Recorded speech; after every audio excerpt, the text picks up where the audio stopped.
আসসালামু আলাইকুম প্রিয় শ্রোতা মণ্ডলী, সবাই কেমন আছেন? ভূতের রাজ্য .com থেকে পলাশ জয় সবাইকে জানাচ্ছি অনেক অনেক শুভেচ্ছা এবং স্বাগতম। আশা করছি যে যেখানে আছেন অনেক ভালো আছেন। আলহামদুলিল্লাহ ভালো আছি, আপনারা যেমন দোয়া করেছেন তেমন আছি। আমরা জানি ঈদের ছুটি মানে আনন্দ। ঢাকা শহরকে ঈদের ছুটিতে যারা দেখেছে তারা জানে এই শহরকে তখন আর চেনা যায় না। যে শহরে দিনের পর দিন মানুষের ভিড়, গাড়ির হর্ন, রিকশার ঘন্টার মানুষের কোলাহল থামে না, ঈদের ছুটিতে সেই শহর হঠাৎ অদ্ভুতভাবে নীরব হয়ে যায়। দর্শক মণ্ডলী, হ্যাঁ, আজকে আমাদের আসলে গল্পটা এমন কিছু ঘটনা নিয়ে, যেটা আসলে ঢাকার কার্জন হলকে বেস করে ঢাকা বিশ্ববিদ্যালয়ে। রাস্তা ফাঁকা, বিশ্ববিদ্যালয়ের হলগুলো প্রায় জনশূন্য। ক্যান্টিনে চায়ের কাপ পড়ে থাকে, কিন্তু চা বানানোর কেউ থাকে না। করিডোরে বাতি চলে, অথচ হাঁটার মতো কোনো মানুষ থাকে না। আর সেই ঈদের ছুটিতেই ঢাকা বিশ্ববিদ্যালয়ের দুই ছাত্র রাকিব আর নাবিল আটকে গিয়েছিল ঢাকায়। কেন জানেন? তাদের বাড়ি ছিল অনেক দূরে। ঈদের মাত্র কয়েকদিন আগে রাকিবের বাবা হঠাৎ ফোন করে জানিয়েছিলেন, বাবা এবার বাড়ি আসিস না, রাস্তায় অনেক ভিড়, ঈদের পর চলে আয়। নাবিলেরও একই অবস্থা, টাকার সমস্যা, বাসে টিকিট পাওয়া যায়নি, তার উপর বিশ্ববিদ্যালয়ের কিছু কাজ বাকি। শেষ পর্যন্ত দুজন সিদ্ধান্ত নিল ঈদের ছুটিটা ঢাকাতেই কাটবে। তারা তখনও জানতো না এই সিদ্ধান্ত তাদের জীবনের সবচেয়ে ভয়ঙ্কর একটা রাতের কারণ হতে যাচ্ছে। ঈদের আগের বিকেলবেলা ঢাকার আকাশে তখন মেঘ জমেছে, বৃষ্টি হবে কি হবে না এই অবস্থায় আকাশটা অত্যন্ত ধূসর হয়েছিল। রাকিব আর নাবিল কার্জন হলের কাছ দিয়ে হাঁটছিল। চারপাশে এমন নীরবতা যে নিজেদের জুতোর শব্দও স্পষ্ট শোনা যাচ্ছিল। নাবিল হঠাৎ থেমে বলল, দোস্ত কি তুই খেয়াল করেছিস কি? নাবিল চারপাশে তাকালো, পুরো জায়গাটা ফাঁকা। রাকিব হেসে বলল, আরে বেটা, ঈদের ছুটি, সবাই বাড়ি গেছে। না, সেটা বলছি না। তাহলে? নাবিল নিচু গলায় বলল, এত বড় জায়গায় একটা মানুষও নেই, একটা কাক পর্যন্ত নেই। রাকিব হাসলো, তুই আবার শুরু করলি। নাবিল ভূতের গল্প খুব বিশ্বাস করত, বিশেষ করে পুরনো বিল্ডিং নিয়ে তার ভয় ছিল। সে বলল, কার্জন হল নিয়ে কত গল্প শুনেছি। রাকিব এবার একটু বিরক্ত হয়ে বলল, শুনেছি, কিন্তু সব গল্প বিশ্বাস করতে হবে? সব না। নাবিল একটু থামলো, তারপর বলল, কিছু কিছু জায়গার মানুষ গল্প বানায় না। রাকিব হেসে উঠল, চল আগে খাবার খুঁজি, খুবই ক্ষুধার্ত, ভূত পরে দেখব। দুজন হাঁটতে শুরু করলো, কিন্তু তারা খেয়াল করেনি তাদের চলে যাওয়ার পর কার্জন হলের একটি জানালার পর্দা খুব ধীরে নড়েছিল, যদিও বাতাস প্রায় ছিলই না। রাত তখন 11টা বা 11:30। রাকিব তার রুমে বসে মোবাইলে বাড়ির সঙ্গে ভিডিও কলে কথা বলছিল। মায়ের সঙ্গে কথা শেষ করে ফোনটা বিছানায় রাখতেই একটা শব্দ হলো। সে মাথা তুলল, আবার আরেকটা শব্দ হলো। আবার সে মাথা তুলল, শব্দটা জানালা থেকে আসছে। রাকিব উঠে দাঁড়ালো, জানালার কাছে গিয়ে সে পর্দা সরালো। বাইরে অন্ধকার, দূরে একটা স্ট্রিট লাইট জ্বলছে, তার নিচে একটা কুকুর বসেছিল, আর কিচ্ছু নেই। রাকিব জানালা বন্ধ করে ফিরে আসছিল, ঠিক তখনই আবার শব্দ। এবার শব্দটা তার পেছন থেকে এলো। সে ধীরে ধীরে ঘুরে দাঁড়ালো। রুমের দরজা বন্ধ, কেউ নেই। রাকিব কিছুক্ষণ তাকিয়ে থেকে বলল, নাবিল। কোনো উত্তর নেই। সে দরজা করে বাইরে বের হলো। করিডোর ফাঁকা, দূরের একটা বাতি বারবার করে জ্বলছে আর নিভছে। রাকিব হেসে নিজেকে বলল, আজকে ঘুম কম হয়েছে, মাথা কাজ করছে না। দরজা বন্ধ করে বিছানায় ফিরে এলো, কিন্তু শুতে যাওয়ার আগে তার চোখ পড়ল টেবিলের উপর রাখা একটা কাগজে। সাদা কাগজ, তার উপর কালো কলম দিয়ে একটা মাত্র লাইন লেখা, বাড়ি যাস না। রাকিব সেটা দেখে স্থির হয়ে গেল। কয়েক সেকেন্ড সে কাগজটার দিকে তাকিয়ে রইল, তারপর নিজের মনকে বোঝালো নাবিলের কাজ। সে সঙ্গে সঙ্গে নাবিলকে ফোন দিল। নাবিল ফোন ধরলো না, আবার দিল, এবারও না। রাকিব বিরক্ত হয়ে মেসেজ লিখলো, ভাই নাটক বন্ধ কর। 1 মিনিট পর রিপ্লাই এলো, মাত্র 2টি শব্দ, আমি লিখিনি। রাকিবের বুকের ভেতরটা তখন হঠাৎ করে ঠান্ডা হয়ে গেল। রাত প্রায় 1টা। রাকিব আর নাবিল একসঙ্গে বসেছিল, টেবিলের উপর সেই কাগজ। দুজনেই চুপ। নাবিল বলল, আমি তোকে বলেছিলাম কি এই জায়গাটা ঠিক না। রাকিব বিরক্ত হয়ে বলল, তুই কাগজটা লিখেছিস কিনা বল। না, আমি লিখতে যাবো কেন? তাহলে কে লিখেছে? নাবিল কোনো উত্তর দিতে পারলো না। হঠাৎ 3বার শব্দ হলো, দুজনেই চুপ হয়ে গেল। আবার ঠক ঠক ঠক। নাবিল ফিস ফিস করে বলল, এত রাতে কে? রাকিব উঠে দরজার কাছে গেল, কে? কোনো উত্তর নেই। সে আবার বলল, কে বাইরে? রাকিব দরজার ছিদ্র দিয়ে বাইরে তাকালো। করিডোর ফাঁকা, কেউ নেই। সে দরজা খুলে ফেললো। একটা ঠান্ডা বাতাস ঘরের ভিতরে ঢুকে গেল। নাবিল দূর থেকে বলল, কেউ আছে? রাকিব বাইরে তাকিয়ে বলল, কেউ নেই। তারপর দরজা বন্ধ করতে যাবে, ঠিক তখনই করিডোরের একেবারে শেষ প্রান্ত থেকে একটা মেয়ের কণ্ঠ ভেসে এলো, খুব আস্তে, খুব দূর থেকে। আমাকে বাড়ি নিয়ে যাবে? রাকিবের হাত দরজার হাতলে জমে গেল। নাবিল উঠে দাঁড়ালো। তুই শুনেছিস? রাকিব কোনো উত্তর দিল না। আবার সেই কণ্ঠ, আমাকে বাড়ি নিয়ে যাবে। এইবার শব্দটা যেন একটু কাছে। নাবিল কাপা গলায় বলল, দরজা বন্ধ কর। রাকিব দরজা বন্ধ করলো। দুজনেই বিছানায় বসে রইল, কেউ কথা বলল না। প্রায় 1 মিনিট পর দরজার নিচ দিয়ে একটা ছায়া দেখা গেল। কেউ যেন দরজার ওপাশে দাঁড়িয়ে আছে। নাবিলের ঠোঁট মুখ শুকিয়ে গেল। সে রাকিবের হাত চেপে ধরল। ছায়াটা স্থির, একদম স্থির। তারপর ধীরে ধীরে ছায়াটা দরজার নিচ থেকে সরে গেল, কিন্তু পায়ের শব্দ হলো না। পরদিন ঈদ। সকাল থেকেই শহরের কোথাও কোথাও নামাজের তাকবীর শোনা যাচ্ছিল। দুজনের ঈদের নামাজ পড়া হলো। রাকিব চেষ্টা করছিল আগের রাতের ঘটনা ভুলে যেতে। নাবিলও কিছু বলছিল না। দুপুরের দিকে তারা রান্না করে খেলো। তারপর বিকেলে কিছুক্ষণ ঘুমিয়ে পড়লো। ঘুম থেকে উঠে রাকিব দেখলো তার মোবাইলে অচেনা নাম্বার থেকে ফোন এসেছে। সময় তখন 3টা 15। সে কল ব্যাক করলো, নাম্বার বন্ধ। কিছুক্ষণ পর আবার কল, একই নাম্বার। রাকিব ধরলো, হ্যালো। ওপাশে কোনো কথা নেই, শুধু খুব দূর থেকে একটা শব্দ। মনে হলো কেউ ধীরে ধীরে শ্বাস নিচ্ছে। রাকিব বলল, কে বলছেন? কিছুক্ষণ নীরবতা। তারপর, তুমি বাড়ি যাওনি কেন? রাকিবের শরীরের লোম দাঁড়িয়ে গেল। সে ফোন কেটে দিল। নাবিল বলল, কে ছিল? রাকিব ফোনটা দেখিয়ে বলল, জানি না। নাবিল নাম্বারটা দেখে হঠাৎ চুপ হয়ে গেল। কি হলো? এই নাম্বারটা কি? নাবিল ধীরে ধীরে বলল, এটা তো পুরনো নাম্বার। রাকিব জানতে ছিল কার। নাবিল তাকালো রাকিবের চোখের দিকে। আমার এক বড় ভাই। আর রাকিব অবাক, তোর বড় ভাই? না, হলের বড় ভাই। কি হয়েছে তার? নাবিল কয়েক সেকেন্ড চুপ করে থেকে বলল, অনেক বছর আগে ঈদের ছুটিতে বাড়িতে যেতে পারিনি। রাকিবের বুক ধক করে উঠল। তারপর নাবিল কোনো উত্তর দিল না। সন্ধ্যার পর নাবিল বিশ্ববিদ্যালয়ের পুরনো এক পরিচিত ভাইকে ফোন দিয়ে ঘটনাটা বলল।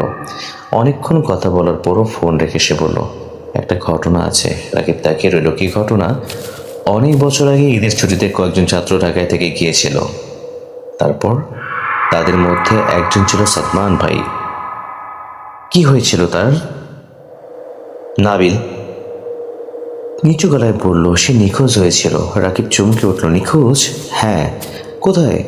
কার্জন হলের আশপাশ থেকে। তার কি কোনো ডেড বডি বা লাশ পাওয়া যায়নি? নাবিল মাথা নাড়ল না। রাকিব কিছুক্ষণ চুপ করে থেকে বলল, এটা তো অনেক পুরনো ঘটনা। হ্যাঁ, তাহলে এখন আমাদের কি? নাবিল বলল, সাদমান ভাই নিখোঁজ হওয়ার আগের রাতে তার রুমের দরজায় 3বার নক হয়েছিল। এবার রাকিবের মুখ শুকিয়ে গেল। তারপর সে দরজা খুলেছিল? কেউ ছিল? নাবিল মাথা নাড়ল। কেউ ছিল না। তারপর? নাবিল ফিস ফিস করে বলল, পরদিন সকালে তার রুম খালি পাওয়া যায়। রাকিব বলল, তাহলে? নাবিল ধীরে ধীরে টেবিলের দিকে তাকালো। সেখানে আগের রাতের কাগজটা পড়ে আছে, বাড়ি যাস না। নাবিল বলল, আমাদের দরজাতেও তো 3বার নক হলো। সেদিন রাতেই তারা ঠিক করলো ঘটনা খুঁজে দেখবে। ভয়ের কারণে নয়, সেটা বলা যায় কৌতূহল থেকে। কার্জন হলের পুরোনো অংশে একটা করিডোর সাধারণত বন্ধ থাকে। সেখানে যাওয়ার দরকারও তাদের ছিল না, কিন্তু সেই রাতে নাবিল বলল, আমার মনে হয় ওখানেই কিছু একটা আছে। রাকিব বলল, কীভাবে বুঝলি? জানি না, বাট মনে হচ্ছে। তারা মোবাইলের ফ্ল্যাশ চালিয়ে ধীরে ধীরে এগুলো। করিডোরের শেষ দিকে একটা পুরনো কাঠের দরজা। দরজায় তালা নেই, কিন্তু দরজাটা যেন বহু বছর ধরে খোলা হয়নি। রাকিব হাত বাড়ালো। দরজা খুলতেই একটা শব্দ হলো, দীর্ঘ শব্দ। ভেতর থেকে স্যাঁতস্যাঁতে গন্ধ, দেয়ালে পুরনো দাগ, মেঝেতে ধুলো। নাবিল বলল, এখানে কেউ আসে না। রাকিব ফ্ল্যাশ করিয়ে দেখলো দেয়ালের উপরে পুরনো ছাত্রদের নাম লেখা। কেউ কেউ তারিখ লিখেছে। এক জায়গায় একটা নাম চোখে পড়লো, সাদমান। নামের নিচে একটা তারিখ। রাকিব মোবাইলের আলো কাছে নিয়ে গেল। তারপর স্থির হয়ে গেল। তারিখটা ছিল ঈদের আগের রাত। নাবিল বলল, রাকিব, ওই নামের নিচে কি লেখা? রাকিব আলো ফেললো। খুব ছোট করে লেখা, আমি বাড়ি যেতে পারিনি। তারপর আরও নিচে, তোমরাও পারবে না। এটা দেখে দুজনেই পিছিয়ে গেল। ঠিক তখনই করিডোরের শেষ প্রান্ত থেকে দৌড়ানোর শব্দ, কারো পায়ের শব্দ, ধীরে নয়, দ্রুত। কেউ যেন তাদের দিকে ছুটে আসছে। রাকিব চিৎকার করে বলল, দৌড়া। দুজন দরজার দিকে ছুটল, কিন্তু দরজাটা বন্ধ। রাকিব টানছে, খুলছে না। পেছন থেকে পায়ের শব্দ আরও কাছে। নাবিল কাপা গলায় বলল, ও আসছে। রাকিব মরিয়া হয়ে দরজা টানতে লাগলো। তখন পেছনে কেউ ফিস ফিস করে বলল, বাড়ি যাওয়ার এত তাড়া কেন?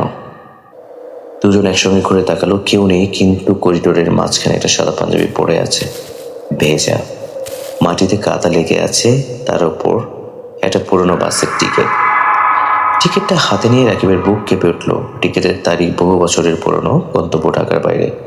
নাবিল বলল, সাদমান ভাইয়ের টিকিট? রাকিব বলল, হতে পারে। নাবিল টিকিটটা উল্টে দেখলো, পেছনে কালো কালিতে লেখা, আমি উঠতে পারিনি। রাকিব বলল, চল। কোথায়? রুমে। দুজন দৌড়ে বেরিয়ে গেল। দরজা এবার নিজে থেকেই খুলে গেল। করিডোরে এসে তারা দেখলো সব আলো নিভে গেছে, একটা আলোও জ্বলছে না। অন্ধকারের মধ্যে দূরে একটা দরজা খোলা।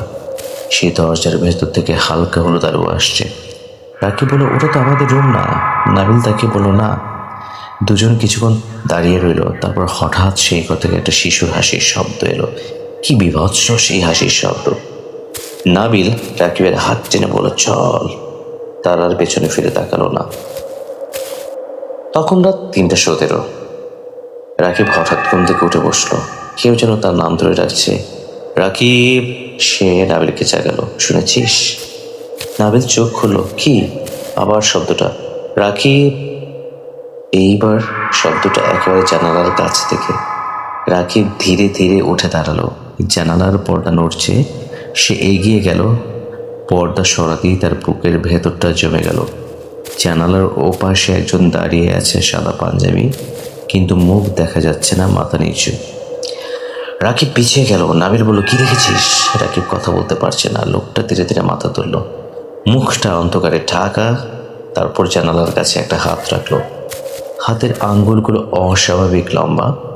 নাবিল এবার দেখে ফেলেছে। সে চিৎকার করে বলতে যাচ্ছিল, ঠিক তখন লোকটা বলল, আমাকে বাড়িতে পৌঁছে দাও। কাচের উপর একটা শব্দ হলো, ঠক। তারপর আবার ঠক, আবার সেম শব্দ হলো। রাকিব আর নাবিল দুজনেই পেছনে সরে গেল। লোকটা নেই, কিন্তু জানালার কাছে 5টা আঙ্গুলের ছাপ রয়ে গেল। পরদিন সকাল দুজন ঠিক করলো তার এক রাতও থাকবে না। কিন্তু সমস্যা হলো, ঈদের কারণে পরিবহন স্বাভাবিক হয়নি। বাড়ি যাওয়ার কোনো টিকিট নেই। রাকিব বলল, আজ রাতে যেভাবেই হোক বের হব। নাবিল বলল, কোথায় যাবি? স্টেশনে, সব বন্ধ। তবুও যাব। সন্ধ্যা নামার আগে তারা ব্যাগ গুছিয়ে ফেললো। কিন্তু বের হওয়ার সময় রাকিব লক্ষ্য করলো তার ব্যাগের ভিতরে একটা কাগজ। সে কাগজটা খুললো, একটা লেখা, আজ যেও না। রাকিব কাগজটা ছিঁড়ে ফেললো। ঠিক তখনই দরজার বাইরে কারো পায়ের শব্দ। দুজন দরজার কাছে গেল। বাইরে কেউ নেই, কিন্তু করিডোরের মেঝেতে ভেজা পায়ের ছাপ এক জোড়া। দরজার সামনে থেকে শুরু হয়েছে আর চলে গেছে করিডোরের শেষের সেই পুরনো অংশের দিকে। রাকিব বলল, আমাদের ওখানে যেতে হবে। নাবিল বলল, কেন? তখন কেউ আমাদের সেখানে নিয়ে যেতে পারেনি, কিন্তু এখন সম্ভবত কেউ চাইছে। তার আবার সেই পুরনো অংশে গেল। এইবার করিডোরের শেষের জানালাটা খোলা।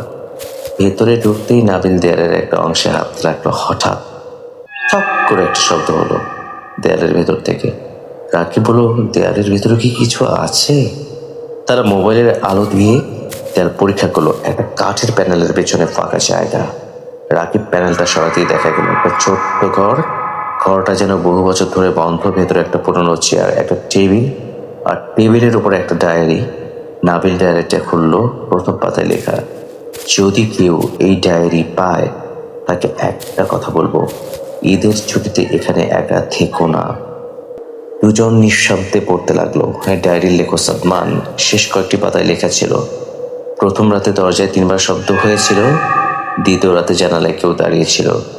তৃতীয় রাতে একজন এসে বলেছিল তাকে বাড়ি পৌঁছে দিতে।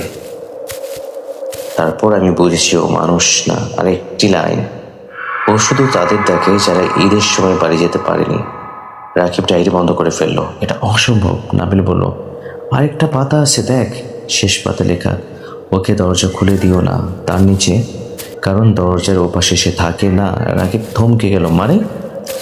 নাবিল ধীরে বলল, কোথায় সে?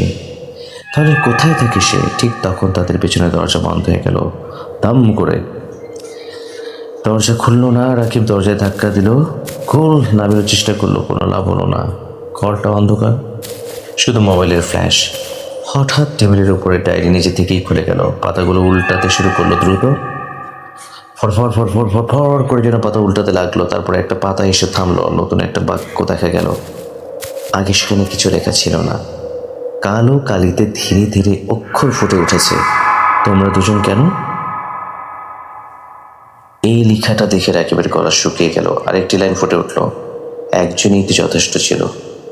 তারা দুজনেই ভয়ে প্রায় কান্নাকাটি শুরু করে দিল এবং ঘামতে শুরু করলো। নাবিল বলল, রাকিব কি আমাদের মধ্যে একজনকেও নিয়ে যাবে? ঠিক তখন ঘরের কোণ থেকে একটা দীর্ঘ নিঃশ্বাসের শব্দ। রাকিব আলো ফেললো, কেউ নেই। আবার নিঃশ্বাসের শব্দ, এবার ঠিক তার কানের পাশে। বাড়ি যাবে না? রাকিব পিছনে ঘুরে তাকালো। একটা মুখ তার একেবারে সামনে, ফ্যাকাশে, চোখ দুটো অস্বাভাবিক কালো, মুখে কোনো অভিব্যক্তি নেই। রাকিব চিৎকার করে উঠল। মোবাইল হাত থেকে পড়ে গেল, আলো নিভে গেল, অন্ধকার। তারপর দরজা খুলে গেল। রাকিব যখন চোখ খুলো তখন সে করিডোরে পড়ে আছে, তার পাশে নাবিল নেই। নাবিল! কোনো উত্তর নেই। রাকিব উঠে দাঁড়ালো, চারপাশে তাকালো, করিডোর ফাঁকা। সে দৌড়ে নিজে রুমে চলে গেল। রুমের দরজা খোলা, ভেতরে নাবিল নেই। বিছানার উপর শুধু তার মোবাইল, স্ক্রিনে একটা ভিডিও চালু। ভিডিওটা কখন ধারণ করা হয়েছে জানা নেই। রাকিব ভিডিও চালু করলো। ভিডিওতে দেখা যাচ্ছে নাবিল সেই পুরনো করিডোরে দাঁড়িয়ে। সে ক্যামেরার দিকে তাকিয়ে বলছে, রাকিব তুই এই ভিডিওটা তুই দেখিস না, যদি এই ভিডিওটা দেখিস তার ক্ষতি হবে। তারপর ভিডিওতে নাবিল পিছনে তাকায়, ক্যামেরা কাঁপছে, দূরে একজন দাঁড়িয়ে, সাদা পাঞ্জাবি। নাবিল বলছে, ও আমাকে ডাকছে। তারপর ভিডিও বন্ধ। রাকিবের হাত পা কাঁপতে শুরু করলো। সে সঙ্গে সঙ্গে নাবিলকে ফোন করলো। কল গেল একবার, দুইবার, তিনবার, তারপর ফোন ধরলো না কেউ। আচ্ছা, তারপরে ফোন ধরলো কেউ। রাকিব বলল, নাবিল। ও পাশে নীরবতা। রাকিব আবার বলল, কোথায় তুই? কিছুক্ষণ পর একটা কণ্ঠ, কিন্তু সেটা নাবিলের কণ্ঠ নয়। ও বাড়ি চলে গেছে। রাকিব জমে গেল। কে? উত্তর এলো, এবার তুই চল। কল কেটে গেল। রাকিব আর কোনো ঝুঁকি নিল না, ব্যাগ নিয়ে সে বেরিয়ে পড়লো। তার মনে হচ্ছিল যেখানেই হোক, যেভাবেই হোক, ঢাকার বাইরে যেতে হবে। রাস্তা প্রায় ফাঁকা। অনেকক্ষণ হাঁটার পর সে একটা বাস পেল। বাসের ভেতর প্রায় কেউ নেই। রাকিব উঠে বসে পড়ল। কন্ডাক্টর এসে বলল, কোথায় যাবেন? রাকিব গন্তব্যের নাম বলল। কন্ডাক্টর কিছুক্ষণ তার দিকে তাকিয়ে রইল, তারপর বলল, একজনের টিকিট? রাকিব বলল, হ্যাঁ। কন্ডাক্টর বলল, আপনার সঙ্গে যে ছেলেটা? রাকিবের বুক ধপ করে উঠল। কোন ছেলে? কন্ডাক্টর পেছনের সিটের দিকে তাকালো। ওই যে বসে আছে। রাকিব ধীরে ধীরে পেছনে তাকালো। একটা সিটে নাবিল বসে আছে, মাথা নিচু। রাকিব উঠে দাঁড়ালো। নাবিল? নাবিল মাথা তুললো, হাসলো, কিন্তু সেই হাসি নাবিলের ছিল না। সে ধীরে বলল, চল বাড়ি যাই। রাকিব পিছিয়ে গেল। বাসের ভেতরের সব যাত্রী একসঙ্গে তার দিকে তাকিয়ে আছে। তাদের কারো চোখে সাদা অংশ নেই, সব কালো। কন্ডাক্টর বলল, বসুন। রাকিব দৌড়ে বাস থেকে নেমে গেল। বাসটা কিছু দূর গিয়ে থেমে গেল। তারপর হঠাৎ বাসের সব আলো নিভে গেল। আর অন্ধকারের মধ্যে সে শুনতে পেল অনেকগুলো মানুষের একসঙ্গে হাসির শব্দ। রাকিব দৌড়াতে দৌড়াতে আবার বিশ্ববিদ্যালয় এলাকায় ফিরে এলো। কিভাবে ফিরে এসেছে সে জানে না। সামনে কার্জন হল। তার মনে হলো যে জায়গা থেকে পালাতে চাইছে সেই জায়গায় যেন তাকে আবার টেনে আনছে। সে দাঁড়িয়ে গেল। ভোরতে এখনো কিছুটা সময় বাকি। হঠাৎ কার্জন হলের উপরের একটা জানালায় আলো জ্বলল। একবার, দুইবার, তারপর তিনবার জ্বলে আবার নিভে গেল। রাকিব বুঝতে পারলো ওটা সেই ঘর যেখানে নাবিলকে শেষবার দেখেছিল। সে আর যেতে চাইল না, কিন্তু পেছন থেকে পরিচিত কণ্ঠ, রাকিব। সে ঘুরল না। আবার, রাকিব আমাকে ফেলে যাস না। নাবিলের কণ্ঠ। রাকিব চোখ বন্ধ করে দাঁড়িয়ে রইল। কণ্ঠটা এবার কাঁদতে কাঁদতে বলল, আমি বাড়ি যেতে চাই। রাকিবের চোখে পানি চলে এলো। সে প্রায় ঘুরে দাঁড়িয়েই ফেলেছিল। ঠিক তখন তার মনে পড়ল ডায়েরির শেষ লাইন, দরজার ওপাশে সে থাকে না। রাকিব বুঝতে পারল যে কণ্ঠ তাকে ডাকছে সেটা নাবিল নয়। সে দৌড় দিল। পেছন থেকে তখন একসঙ্গে অনেকগুলো কণ্ঠ চিৎকার করতে লাগলো, রাকিব, রাকিব, রাকিব। কিন্তু সে আর পেছনে তাকালো না। ঈদের ছুটি শেষ হওয়ার পর বিশ্ববিদ্যালয় আবার স্বাভাবিক হয়ে গেল। মানুষ ফিরল, ক্যান্টিন খুলল, করিডোরে ছাত্রদের ভিড় হলো। সব কিছু আবার আগের মতো, কিন্তু নাবিল ফিরল না। রাকিব সবাইকে বলল নাবিল বাড়ি চলে গেছে। কেউ সন্দেহ করলো না, কারণ তার মোবাইল থেকেও পরিবারের কাছে একটি মেসেজ গিয়েছিল, আমি বাড়ি পৌঁছে গেছি। কিন্তু নাবিলের পরিবার জানালো সে বাড়িতে যায়নি। রাকিব তখন বুঝলো যে বাসে সে নাবিলকে দেখেছিল সেটা কোনো সাধারণ বাস ছিল না, আর সেই মেসেজটাও নাবিল পাঠায়নি। 1 বছর পর আবার ঈদ এলো। রাকিব তখন বিশ্ববিদ্যালয়ের অন্য জায়গায় থাকে, সে কার্জন হলের ওই অংশে আর কখনো যায়নি। ঈদের আগের রাতে সে বাড়িতে যাওয়ার প্রস্তুতি নিচ্ছিল, হঠাৎ তার মোবাইলে একটা মেসেজ এলো অচেনা নাম্বার থেকে, এবারও বাড়ি যাচ্ছিস? রাকিবের হাত পা ঠান্ডা হতে লাগলো, অবশ হয়ে গেল। সে নাম্বারটা ব্লক করলো। কিছুক্ষণ পর আবার মেসেজ, নাবিলকে রেখে। তারপর একটা ছবিটা কার্জন হলের পুরনো করিডোরের দূরে একজন দাঁড়িয়ে, সাদা পাঞ্জাবি, তার পাশে আরেকজন।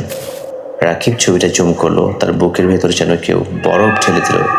দ্বিতীয় মানুষটা নাবিল, কিন্তু ছবির নিচে সময় লেখা ছিল আজ রাত 3:17। রাকিব তখনও বুঝতে পারেনি ছবিটা শুধু নাবিলের ছিল না, ছবির একেবারে ডান পাশে অন্ধকারের মধ্যে দাঁড়িয়ে ছিল আরেকজন। তার হাতে একটা পুরনো ডায়েরি, আর মুখটা ছিল রাকিবের নিজের। দর্শক মণ্ডলী, শ্রোতা মণ্ডলী, বুঝতেই পারছেন ঘটনাটা কি।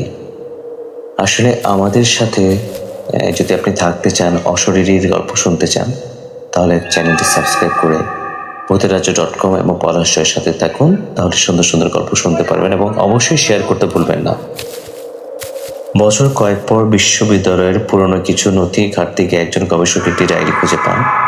ডায়েরিটির শেষ পাতায় লেখা ছিল, যে ঈদের ছুটিতে বাড়ি যেতে পারে না তাকে সে ডাকে। তার নিচে লেখা ছিল, প্রথমে সে দরজায় নক করে, তারপর জানালায় দাঁড়ায়, তারপর পরিচিত মানুষের কণ্ঠে কথা বলে, আর শেষে সেখানে বাক্যটি অসম্পূর্ণ। কিন্তু পাতার একেবারে নিচে একটা নতুন লাইন পাওয়া যায়, কালো কালি, লেখার যেন অনেক নতুন, দুজন এলে একজন যায়। তার নিচে লেখা, একজন গেলে অন্যজন অপেক্ষা করে। আজও গল্প এখানে শেষ হতে পারত, কিন্তু আসল ভয়টা এখানেই। কারণ কথিত সেই গল্প অনুযায়ী ঈদের ছুটিতে যখন কার্জন হলের আশপাশ প্রায় ফাঁকা হয়ে যায়, গভীর রাতে নাকি কোনো কোনো করিডোরে 3বার নক শোনা যায়। ঠক, একটু বিরতি দিয়ে আবার ঠক, আর একটু বিরতি দিয়ে আবার ঠক ঠক শব্দ হয়। তারপর যদি ওপাশ থেকে জিজ্ঞেস করে কেউ কে, উত্তর আসে না। কিছুক্ষণ পর শুধু একটা প্রশ্ন শোনা যায়, বাড়ি যাবে না? আর সবচেয়ে ভয়ঙ্কর ব্যাপার হলো, যদি কেউ সেই কণ্ঠকে নিজের পরিচিত কারো কণ্ঠ মনে করে দরজা খুলে ফেলে, তাহলে নাকি পরের দিন তাকে আর পাওয়া যায় না। শুধু তার রুমে পাওয়া যায় একটা পুরনো বাসের টিকিট, পেছনে লেখা থাকে, আমি উঠতে পারিনি। এখন কল্পনা করুন, ঈদের ছুটি, ঢাকা প্রায় ফাঁকা, কার্জন হলের চারপাশে নীরবতা, রাত 3:17। একজন ছাত্র ঘরে একা বসে ফোন দেখছে। হঠাৎ ঠক, সে তাকালো, কেউ নেই। আমার শব্দ হলো ঠক, সে উঠে দাঁড়ালো, কেউ নেই। তারপর তৃতীয়বার আবার ঠক করে শব্দ হলো, সে দরজার কাছে গিয়ে দাঁড়ালো। ভেতর থেকে কাপা গলায় জিজ্ঞেস করলো, কে? কয়েক সেকেন্ড কোনো উত্তর নেই। তারপর দরজার একেবারে ওপাশ থেকে পরিচিত একটি কণ্ঠ ভেসে এলো, দোস্ত, আমি নাবিল। ছেলেটার চোখ বড় হয়ে গেল, কারণ নাবিল তো বহু বছর আগেই নিখোঁজ হয়েছিল। সে দরজার হাতলে হাত রাখলো, ঠিক তখনই তার ফোনে একটি মেসেজ এলো। মেসেজে লেখা, দরজা খুলিস না। সে আতঙ্কিত হয়ে ফোনের স্ক্রিনের দিকে তাকিয়ে রইল। আরেকটি মেসেজ এলো, ও নাবিল না। তারপর তৃতীয় মেসেজ, ওর সঙ্গে যে আছে সে তুই। ছেলেটা ধীরে ধীরে দরজা থেকে সরে গেল, কিন্তু তখন অনেক দেরি হয়ে গেছে, কারণ দরজার ওপাশ থেকে আর কোনো শব্দ আসছে না। শুধু দরজার নিচ দিয়ে একটা ছায়া ঢুকছে, এক জোড়া পা, তারপর আরেক জোড়া, তারপর তৃতীয় জোড়া। ছেলেটা দেয়ালের সঙ্গে পিঠ থেকে দাঁড়িয়ে রইল, আর দরজার ওপাশ থেকে খুব ধীরে একটা কণ্ঠ বলল, ঈদের ছুটিতে সবাই বাড়ি যায়, তারপর কিন্তু সবাই বাড়ি ফিরতে পারে না। ঘরের বাতি নিভে গেল, অন্ধকারে শেষ পড়া শোনা গেল টক টক টক, তারপর নীরবতা। সুপ্রিয় সুধী, আপনাদের জন্য ছিল আজকে এই গল্প, আমাদের কার্জন হলের এই ভৌতিক ঘটনাটা। যদি ভালো লেগে থাকে আমাদের চ্যানেলটি সাবস্ক্রাইব করে লাইক, কমেন্ট, শেয়ার করুন এবং পাশে থাকুন। সবার জন্য অনেক শুভকামনা। শুভরাত্রি। আল্লাহ হাফেজ।